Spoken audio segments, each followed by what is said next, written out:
Welcome to Women in the Middle Entrepreneurs, the podcast that gives you an unfiltered, behind-the-scenes look at what it's really like being a woman in the middle who's over 50 and following her entrepreneurial dreams. Grab a superhero cape, girlfriend, because you deserve one. I'm your host, Master Certified Life Coach and Midlife Mentor, Suzy Rosenstein, and I am excited to inspire you with interviews that feature all of this midlife amazingness. Let's go.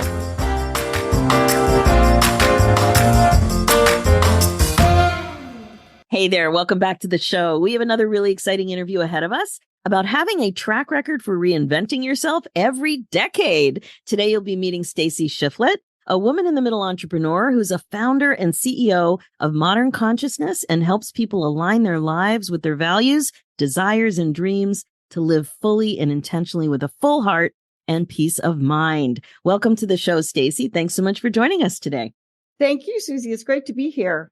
Oh, I know this is going to be a fun interview because we've been having fun in the pre-interview. Yes, we have. All right. So I want to talk to you all about your midlife entrepreneur story. We're going to be talking about your business and what's going really well. Also, what midlife issues might be getting in your way to some extent, a little hiccup here and there, maybe a giant hiccup, whatever's going on that might be challenging for you in your life, as well as being a business owner. So let's get started with how old you are, how long you've been an entrepreneur, and what you do in the world. Take it away. Absolutely. I am 66 years old. I was telling you before, I looked up middle age to see what it was, 40 to 60, right? The formal definition, I'm like, oh, am I a senior? I don't feel like a senior. No. I'm all into age and stage. So you may have the age, but what you're doing in the world, the stage you're at, not senior. Absolutely. So, so 66, I live in beautiful Siesta Key, which is in Sarasota, Florida on the West Coast.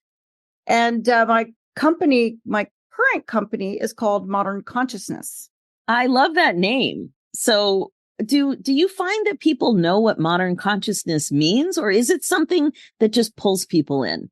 It usually pulls people in. They go, what's that? My business coach tells me I am the mother of modern consciousness. And I think when anybody asks me, what do you do? That's what I'm going to say from here on in. I am the mother of modern consciousness. It's a theory that came through me, I should say, in meditation as I don't know, it's been a number of years ago now, but as I was embarking on my own personal development, very, very deep personal development transformation journey, post-divorce after 28 years, marriage imploded. So, so that's kind of where it came. And I have this whole theory of how we move through these different aspects of what I call modern consciousness.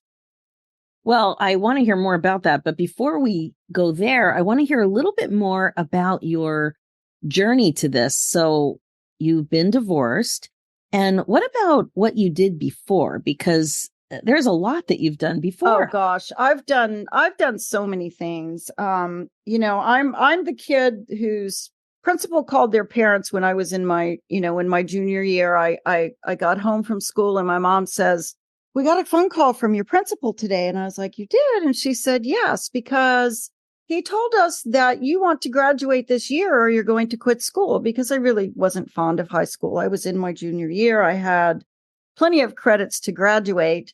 So I did. This is also the kid that went to work at age 16 whose parents were supportive of that, but I more or less surprised them with that too. Hey, I got a job, right? So from a very young age, I had a very strong value of self-actualization. I didn't realize it had a name until a few years ago. So, I was in the hospitality industry for a decade or so. I quit college. I was waiting tables and bartending. I was even a bouncer at one time. I weighed like all of 105 pounds, if you could believe that, in Georgetown in Washington, D.C. I was very effective at it, a good communicator. And I was making good money. I quit school, probably silly, but that was me doing my thing, right?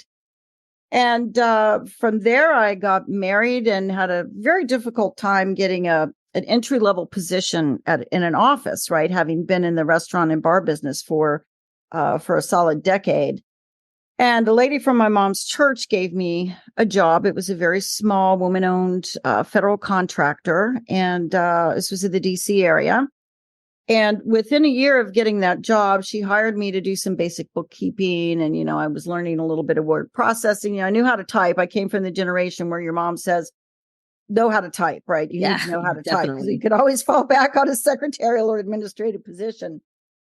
Within a year of taking that job, I pretty much single-handedly, I had a technical team that put the computers together, but I pretty much single-handedly rolled out, I'm going to date myself, the first IBM PC XT desktop computers to the entire Department of Health and Human Services within a year of taking that job and transitioning. So wow. I've got goosebumps telling you that. I created all of the training programs. I trained everybody. I was their user support person. It was an amazing experience. Wow. So that was maybe not quite a decade. And then I transitioned to a help desk position for a company that automated federal government procurement processes. And over my decade doing that, I became known as a subject matter expert in that field. People sought me. I didn't have to look for a job. That culminated in me doing a $50 million. I acquired a $50 million company in that space without investing a penny. I pulled somebody in on the deal with me to help me do it that had an MBA, and he had some merger and acquisition experience because I didn't have any of that. We did it. It took us 9 months. They called us cashless investors. It was just absolutely crazy. Got a finder's fee. Everybody we showed the deal to wanted in. So somebody did buy it. I got a finder's fee, a sweet employment contract, stayed there for about 5 years. When they flipped it, I took my money and got out. I had a construction company in DC for about a decade. I built 4 and 5 story apartment buildings, wood frame apartment buildings. Obviously.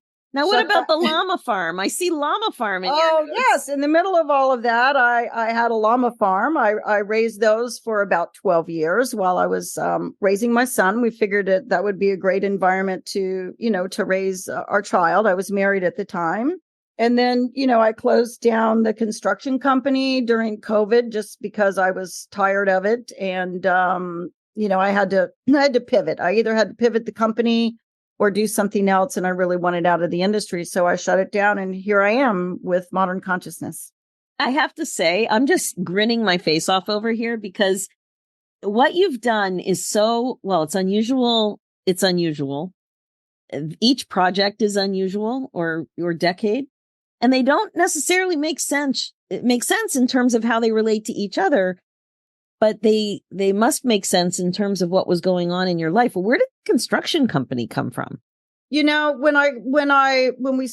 the investors sold the IT company, my husband at the time, I was still married. He had a construction company, and he said, "Hey, there's this niche in DC, specifically in the District of Columbia. I didn't trade under woman-owned business, but they couldn't find contractors that would work with the large builders that had this certain certification within DC." So I looked into it and I researched it, and I took my money and I started the company, and then we divorced really quickly after that. Not related, but yeah. So he was the one that introduced that as a concept to me, and he helped me get started, but no doubt about that.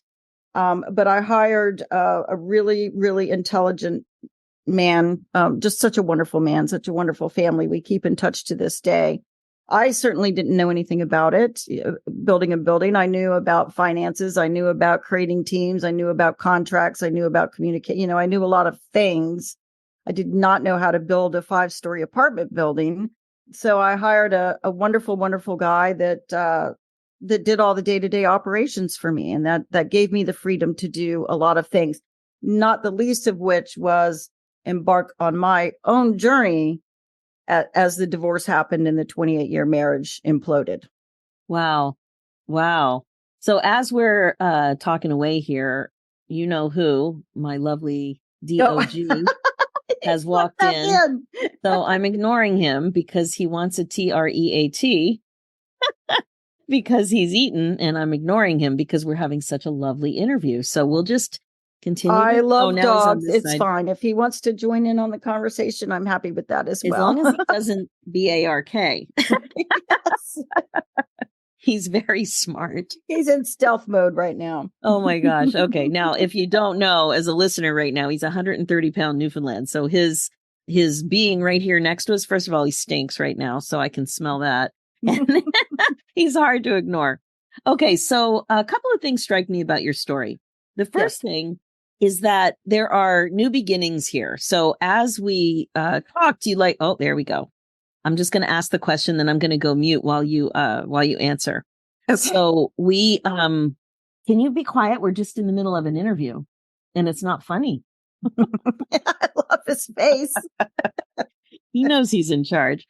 What I notice is the new beginnings and the ends. And it's so common in midlife to be fearful of starting new things and to be fearful of closing something. And I have interviewed many people who talk about this, and I had a ton of fear with this as well. So, you said that upon reflection, you notice that you reinvent yourself about every 10 years. So what comes up for you when I just shared there's often a lot of fear about this, and you seem to be doing it like easy peasy? Well, it's been really interesting. And I know this is about middle age, and I'll talk to you about where the nuance that I had on that, the little bit of a different experience I had with this company in particular. So, sure. but one of the things that I credit my success to is fearlessness. I very easily stepped into new things, and I stepped into them with an extraordinary amount of confidence always. I mean, I can remember, and I have I just submitted a story for a new compilation book called the Change series. And, that's one of the things I talked about in there, even in my early 20s, when I was bartending. I walked into a bar that I knew. I had been a patron there, and I walked in and asked to see the manager, and he came out to see me, and I said, "Hey, I'd like to talk to you about managing this place because you're leaving a lot of money on the table. Your drink prices, you can charge more for your drink prices." I got the job. And, but when I think about that, it's conviction and belief, right? And when I started in the technical area, I mean, it was conviction and belief, right? And I learned very quickly. I'm adaptable. I caught on to things. Same with the llamas. I just didn't have any fear about it. I just jumped into it. I remember my mom was out there with me at the farm one time, and I was delivering a breech baby. And, if you can imagine delivering a breech baby, you've got gloves that come up over your elbows, and I'll just leave it at that. You can imagine the rest of it. Okay, I'm just back on. Wait, obviously you're delivering a breech baby. Okay. She says, "How do you know how to do this? You're a city girl." I was born in Miami, Florida, and raised in Northern Virginia, right outside DC. And I said, I don't know. I just learned. So, I just stepped in very willing and open, and obviously had a lot of resiliency because I had to learn, right? So to learn, you get things wrong sometimes, and you learn from your mistakes, and you move forward. So I've really had a fearlessness about stepping into things. This particular company, and I wrote about this in my answers to you for the pre-call questions, the difference that I had stepping into this at my age now was like, I lost some of that confidence. Interesting. And it was, it was really interesting to me because I had to sit down. Our belief systems they're so sneaky. They're just so sneaky. It can show up in one way in one area of our life and a different way in another area. And what I figured out what I was doing was it was a completely new field to me. Not that I had entered new fields before, obviously, right? Yeah, they were very different. And, I knew that I didn't know this business model. I didn't know other business models either, right? But I was very aware that this was a completely new business model to me. And I was discounting all of my previous experience. Exactly. I felt like I was starting from scratch. Right. And so I had to overcome that and realize, okay, no, all of that experience is very relevant to what you're doing today. So that was a little glitch. And the other glitch there at my age was thinking, why should I start something new at this age? I should just retire. Oh, you're supposed to retire. Well, what am I going to do? Now I'm alone. I don't have a spouse. The future I thought had was, thought I was going to be living is no longer a reality. It hasn't for about 10 or 12 years now, which is fine. It's good. Now it's all good. But, these were the thought processes a few years back, contemplating starting a new business. Interesting. And so I just had to step into it and move past the fear and the low level of confidence, which was something new for me, but obviously a lesson that I needed to learn. Yeah, well said. And I have to say, I've been working in this space with midlife women now for almost 10 years. And what you're saying is very, very common. It's so interesting to me that being older and wiser, we forget the wiser part. We focus on the older, and then we don't fully appreciate all of the experience and how transferable the skills are. Women are selling them short every day of the week. When I think about women as entrepreneurs, I imagine them with superhero capes, because there's so much we deal with, and we have so much value and experience going into what seems new. It is. And I think that's because that's what we're taught, right? Yeah. We're not taught to appreciate those aspects of ourselves, right? We're taught, and society, and by that I mean society puts a lot of emphasis on our professional achievements only, right? Not in our education, right? But not Stacie, not all of the experience. But even with that, there's this idea that in so many positions where we have longevity and we have longevity, and we've been there for 20, 30 years, you start to feel, you go from feeling very accomplished to being washed up. It seems sometimes almost overnight because of stigma and the culture around aging and perceptions around older women and what the options really are. We don't really appreciate what's possible, but it's so interesting to feel like all of a sudden it switches from I'm at the top to, my age is working against me. And so when you were sharing what was happening and thinking about retirement, when clearly you're an entrepreneur at heart, and retirement isn't something that most entrepreneurs are thinking about at the same time that people who have employers are thinking about it. Doing this podcast and meeting so many women over 50 who are entrepreneurs, it barely ever gets discussed. It's fascinating. That really is fascinating. And I didn't have the context. Thank you for sharing that, because I didn't have a context of speaking to a wide variety of women about this. I will tell you also that when the investors flipped the tech company that I had, right? And, I did start a construction company right after that. But, there was a time where I was like, gosh, that's going to be my biggest achievement, my biggest professional achievement. I've already peaked. Mm-hmm. Right. So that's right in line with what you said. And that's just not true. It doesn't have to be true. If you want that to be your peak, you can choose to do that, but we could choose to do whatever we want. And it's a matter, that's a lot of the personal work I've done myself and that I do with other people. I mean, it's difficult sometimes to distill it down to the thing that's blocking you, or that program that's running, that's causing the emotions and the behaviors that you're feeling. Right. So definitely. Yeah. It's like the language I typically use is, it's like we believe it's a downhill slide to the finish line. Like that's really kind of what so many of us believe, as one of those sneaky beliefs that we have no understanding, that is, as I like to say, mucking up the joint. Mucking up the joint is a direct quote from one of my favorite people in the whole world, who was my high school marching band director. And I just grin every time I say that, because it was said originally to us in marching band when we were mucking up the field and not doing the formations right or not sounding great. I play saxophone. Anyway, blah, blah, blah. We're very not aware of a lot of our thinking. Now, I want to get back into you being the mother of modern consciousness.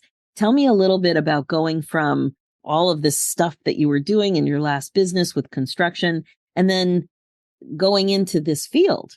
Well, I had a vision that was gifted to me through meditation and this whole concept, this theory that came through with some different aspects. And I'm happy to share those with you in a moment. But I want to share, I had a lot of resistance to it, back to the resistant part, right? And I resisted it for a couple of years. And I kept saying, it just was a profound idea and thought, and it would not leave me alone. And, I would look up at the sky and I'm like, I am not your girl. It's not mine, right? I don't know who you think I am, but this is not mine.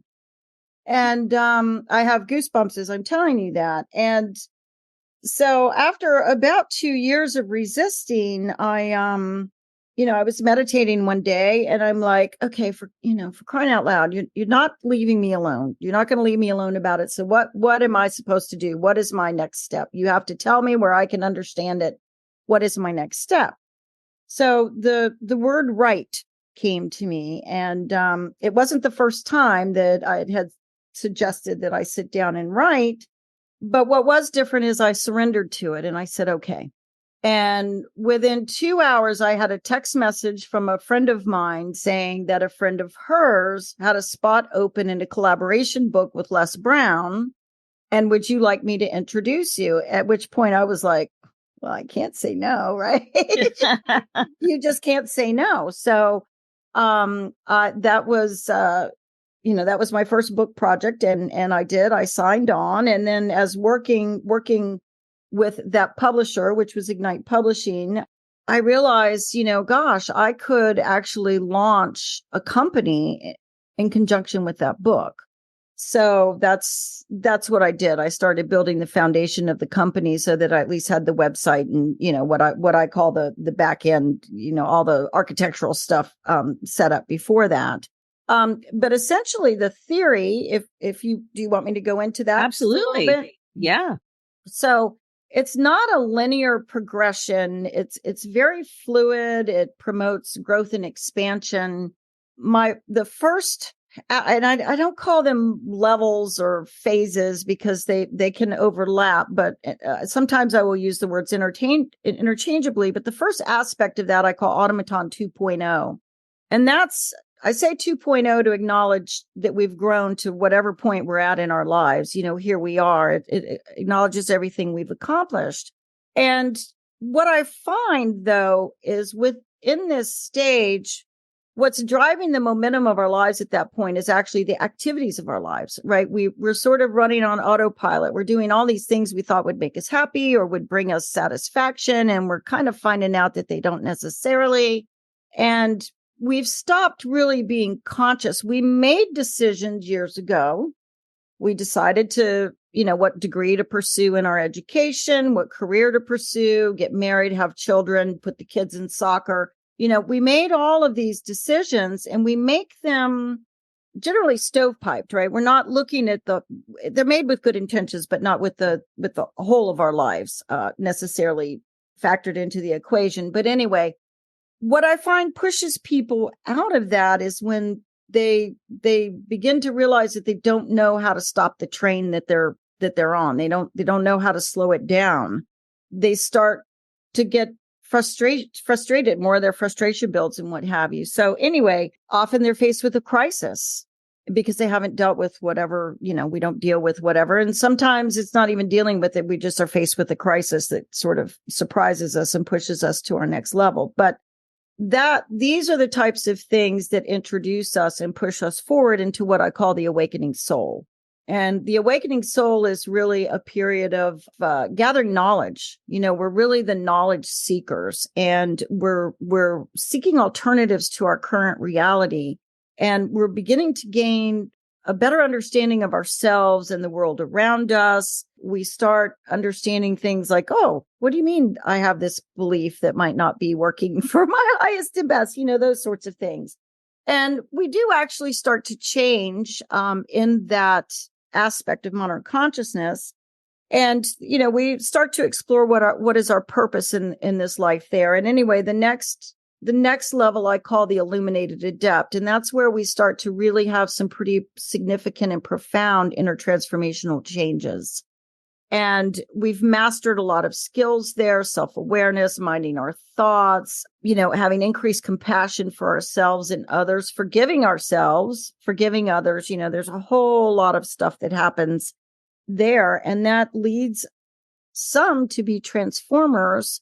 And transformers really have they're very deeply rooted by a sense of purpose, and they significantly impact their communities, their part of the world, right? And it doesn't mean that you have to impact 1 million people, but you are a positive influence for others, and you help others create change in their life, positive change in their life.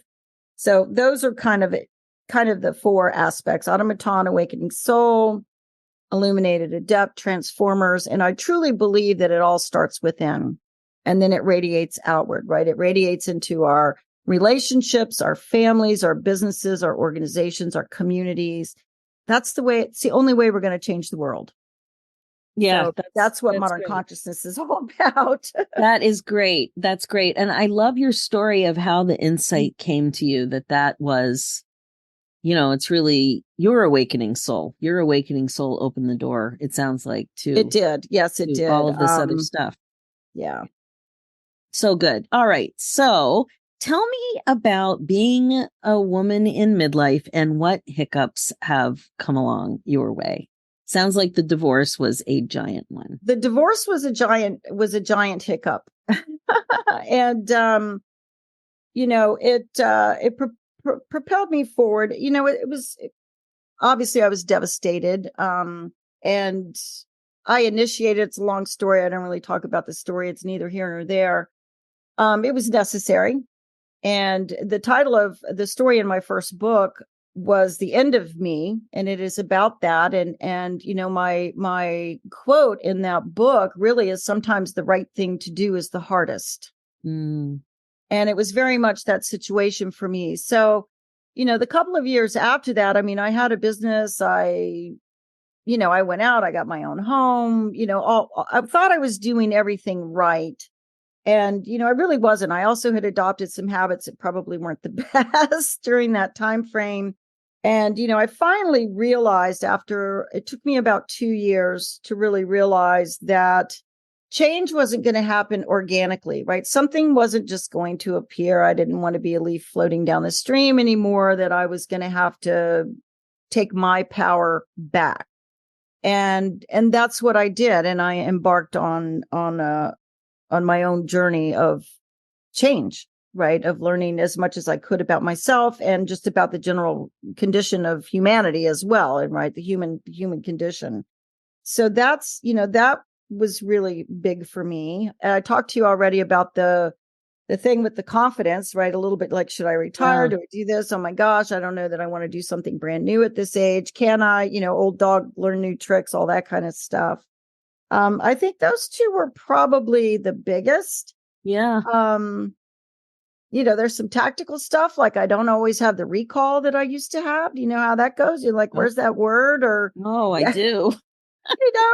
So, that's okay. I rely on some notes from time to time, and that's no big deal. Health wise, I have some achy joints that I'm working on naturally, but I'm very happy to say that I'm, healthy. And at 66 years old, I'm not on any medication. So I must be doing something right. Believe me, it's not all due to good, clean living. Believe me. I was a child of the 70s. I've done a lot of things, but, so yeah, I don't know. I think, I think those things, and I think that for me, often there's a discrepancy between how I feel and how I think I look in many instances, to when I sometimes will see myself in video or a photo or something, and I'm like, am I really that old? Right? Oh my God, Stacie, I started to play with a what kind of app is it? Oh, I can't even find my phone. It's one of those apps that does photo touch up on your face. I don't even know what it's called. Facetune or something. Yeah, There's something so like many that. of them. Yes. Yeah, so I was a resistor. I never had that until, I don't know, like 2 months ago. And and so the one that I have, you can pick and, do a little tune up. And then it shows you a side by side if you want. And that was a shocker because I never would go in extreme in the touch ups. Yeah, But then when me you see either. them side by side, you can see that even the not extreme touch up is so different. And what I really noticed is my eyes. So not the bags underneath, not the bags or wrinkles, but how hooded my eye has become. So when the face thingy does its thing, it widens my eyes. And then I start to look at the regular pictures and yeah, like I don't look the same. Like my eyes are definitely not as wide as they were. And I just thought that was so interesting because I hadn't even noticed that. Yeah, it's funny because but I feel one way, and I'm told you look great all the time or whatever, but sometimes I'll see something and it's like, oh my God, oh, that's awful. Is that really me? I have a funny story. I had a friend of mine and we were out on boats. It was a few years ago and we were on a beach and he took pictures and posted them on Facebook in a bathing suit. And I said, Douglas, take that down. Don't post that in a bathing suit. And he's like, why? And I said, because I don't look good. I don't like it. And he goes, that's the way you look. I'm like, geez, thanks, Doug. But it's true. That's there's a lot of programming that we have on that with aging and body shape and, just the whole gamut. And, But you know what else is with that's a that? lot That to is work on. yes, but also that I think was just a man being insensitive because it's not just looking at a picture of yourself, but now it's public. Like now it's a public shared image. And I agree. Like one time I was on vacation and we were having a great time. We met some people. It was really fun. And I was taking some pictures and one of the women asked me, she said, please don't put any bathing suit pictures on Facebook. And I said, you know what? I would never do that. But I'm so glad you told me that, Yeah. So I'm with you. I wouldn't do that either. Take that down. But I tell you what, this was probably, I look at that picture now and I think, oh my God, I wish I looked like that in a bathing suit. It'll pop up on a memory or something every once in a while, right? So that's so funny. It's funny. I mean, it's just, it's how we perceive ourselves and the little things that we need to overcome to be truly authentic and love ourselves. And, the universe never stops giving us lessons, right? There's True. there's always, we can always learn more, be more, become more, right? And some of that I don't mean by, some great achievement. Could just be loving ourselves more, right? I think I wrote in a blog not too long ago, it might have been last year, something about our looks are the number one shame trigger for women, our appearance. And, sometimes there's some simple things, right? Like middle age, you gain a little weight, your metabolism is not the same. You're still trying to squeeze into those tight jeans. If you've got those tight jeans on all day, honey, what are you thinking all day? I know what I was thinking. Oh my God, I'm fat. I'm getting fat. I'm getting fat. Buy the right size pants. You'll feel so much better. And you don't have that loop going in the back of your head the whole day where, you're uncomfortable. And so sometimes it's just a small, it's a small tweak. By all means, if you want to lose weight, if you want to, go do that. But in the meantime, don't torture yourself. Right? Agreed. Don't torture yourself. Buy a pair of jeans that fit. And the same goes with underwear and bras. Absolutely. This is quite true. Yes. But those practical things, I'm a very practical person and they go a long way to creating happiness and peace of mind for us. I think we overlook sometimes it's just the simple things sometimes that make a big difference. And that sets a good foundation for us to grow from. Absolutely. So tell me, what are you focusing on now in your business? I have a program called Elevate Your Life, and it's a very comprehensive program, and that's what I'm concentrating on now. And it's funny because we tend to evaluate so many things in our life, right? We evaluate our businesses and we look at our checkbooks and we step on the scale, and we take the car in for maintenance, regular to schedule. We get but we don't look at our whole life. We never really sit down and look at everything together.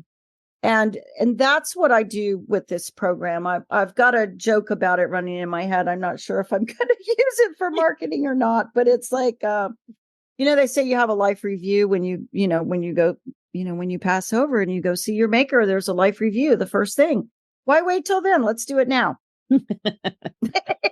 I like it. So I've got a process that I go through. I call it a modern consciousness ascension formula is what I call it. But it's essentially doing an assessment of, all domains of your current life, defining your aspirations for each of those. And it's funny because we have a very difficult time actually saying what we want. We don't even know, right? We just haven't sat and really thought about it in those terms. Then we architect the bridge, which is the gap analysis and how to get from, your current to your desired state. And then I've got activation and alignment, but essentially it's creating a plan to get you from where you are to where you want to be. And it's in incremental steps. And I do it in such a way with people. It's their life. They get to choose. They get to plan. They've got all the information. It's just a matter of helping them reveal it to themselves and articulating it, and then realizing that, yes, we can do something about this, that you can do something about it, and defining practical steps that move us in the direction of our aspirations. I love that you use the word reveal, though, because your personal story of how this work was revealed to you. I love that you just used that to mirror your experience and what you hope happens with your clients. Yeah, that was very powerful. Might have to use that in the title. We'll talk about it in a few minutes. Okay, super. Amazing. Okay, so what is the best way for people to get a hold of you? My website, modernconsciousness.com, and my social is all the same, right? It's Modern Consciousness, at Modern Consciousness. And then I will share this. I do have a free gift on my website. And that is an ebook that I call 2 Keys to Increase Happiness and Peace of Mind.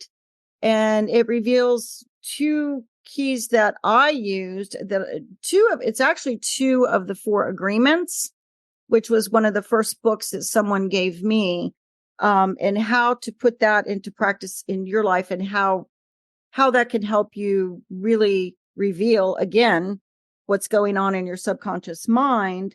And I also have some very practical steps in there to help move you along. So you can get that at my website as well, at modernconsciousness.com. Amazing. And again, I love that you keep talking about practical steps, because just the way that you describe the history of your professional, I call it professional contribution, which is really great for you because it wasn't one discrete career. It was success in this area, success in this area. Ooh, a llama farm, success in that area. So let's build some buildings. It's like really a lot of stuff. Anyway, I love that it's practical, because as you're describing all of these areas of expertise that you developed, to me, I'm just going, oh my God, like they're just such huge mountains to climb to have all those businesses be successful. And they're so different. And you do seem very practical to me. That is really coming out. So that I really love the way you're taking something that can feel overwhelming and a little woo sometimes, and you're also adding such a practical side to it. Thank you. I've been told I'm very good at creating order out of chaos. And knowledge is great, but unless you can put it to practical use, it's not so helpful. And I do find a lot of people that have done a lot of personal development work, they're knowledge seekers. They keep gaining knowledge, but they don't know what to do with it. They keep seeking some magic bullet or some magic phrase that's going to transform their life like that. And that's not how it works. No, it's not how it works. Anyway, I really love what you're doing. It's been so much fun getting to know you and hearing your story. So thanks so much for coming on the show. Thank you, Suzy. All right, that's it for now. If you're listening and loving what you hear, please like and subscribe. Reviews are great too and much appreciated. And if you're a woman in the middle who's 50 or over and an entrepreneur and would also like to come on the show, please go to www.midlifeinterviews.com and fill out an application. We'd love to have you on to share your story. Thanks so much for listening. It is never too late for you to put yourself on your agenda. I'm Suzy Rosenstein, and I'll talk to you again soon. Now, real quick before we say goodbye, if you are connecting with the show, I'd love to invite you to a happiness breakthrough coaching session. It's my laser-focused coaching call that will help you get clear about what's getting in your way as a woman in the middle entrepreneur and confident about your next steps to more happiness in your next chapter. Head over to www.nextchapterbreakthrough.com. Talk to you soon.